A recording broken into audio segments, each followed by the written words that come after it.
Have you ever thought things couldn't possibly get worse? And then they do? This is where I was in the spring of 2017. I never would have imagined that I'd be sitting with my husband, listening to him sharing his concerns about my struggle to want to continue living. I hadn't considered suicide, but living another day in a body that was sick and with so much pain, with so many unknowns, just felt like too much. There are seasons of suffering where the question is no longer, how can I get through this, but do I want to keep going at all? I'm Karis Meyer, and this is Suffering Redeemed, Chapter 3, Feeling Forsaken. A few months earlier, a new neurological symptom surfaced in the middle of the night where I woke up and couldn't feel or move my arms. It was terrifying, and the symptoms continued to progress where over the next couple days, I couldn't even walk. So I went to the ER. I have been to a lot of ERs over the years, but I had never experienced anything like this. There were so many people that there was a line outside the door. I knew it was going to be a long night. There were people on the ground sleeping, there were kids crying, there were people yelling at the receptionist. After several hours of waiting, they finally got me a bed next to the ambulance door. So then I waited 8 more hours as the paramedics ran in and out with a blast of cold air. Finally, a doctor saw me and I was admitted to the hospital. And after 2 days of running test after test, they told me they were clueless about what was causing these symptoms, and they sent me home with a whole bunch more unknowns. At the time, we had 3 young children, Benaiah, Esther, and Hannah, and my husband Ben was traveling in the military and was gone more than he was home. I felt like I could not even go on another day. Life was just getting harder, and we kept praying for healing, and I was just getting sicker. I felt like God had completely forsaken me. I remember kneeling by the window and looking out at the beautiful Washington pine trees and doing the only thing I could do and praying to God and saying, Lord, how long? Lord, where are you? And then a verse from the previous Sunday's sermon came to mind, Romans 8:28, which says, "And we know that in all things God works for the good of those who love him, who have been called according to his purpose." I knew that God was reminding me of what was true, but in that moment, it was really hard for me to believe because there was nothing that felt good about the situation I was in, and I saw no end in sight. I'm going to share some things that I've learned about these seasons where it feels so difficult, where you can't go on, and it feels like God has forsaken us. And I'm continuing to learn this. The first thing is that feeling forsaken is not the same as being forsaken. As Jesus hung on the cross, he cried out in a loud voice, my God, why have you forsaken me?"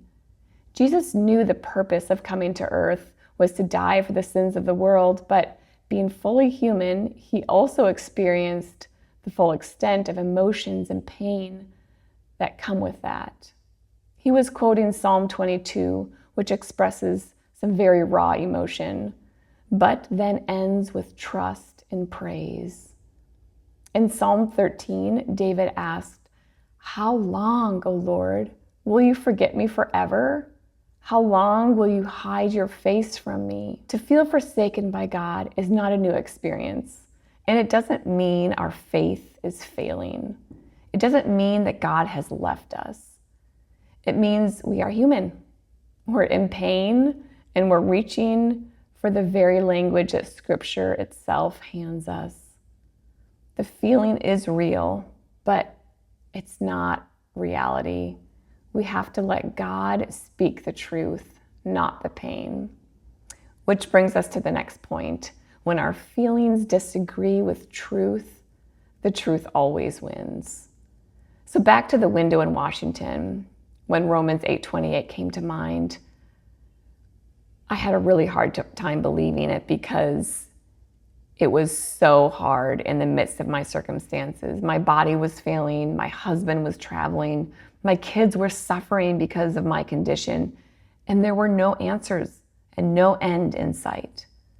But I learned by then that what God says is more reliable than what my feelings say.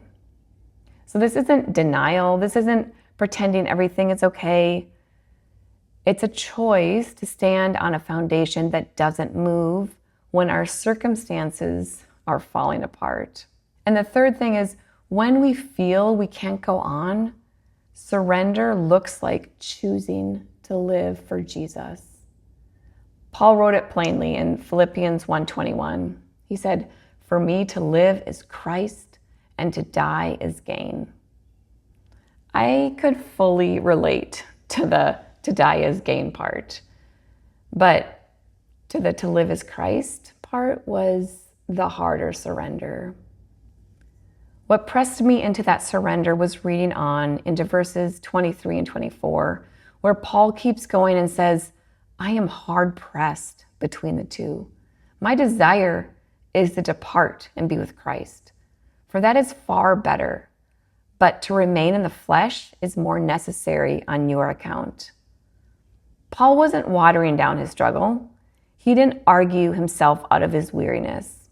He admitted plainly that departing was what he wanted.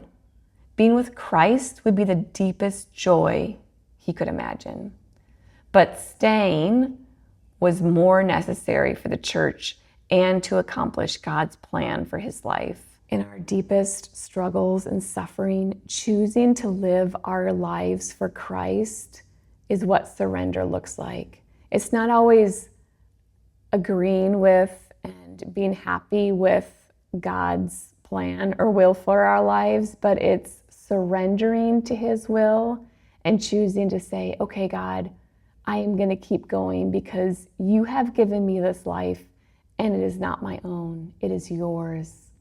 Have there been moments you've felt completely forsaken by God? What kept you going when everything in you wanted to stop? This week, I encourage you to pray through a lament psalm.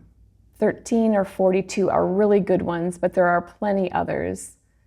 Pour out your feelings to God.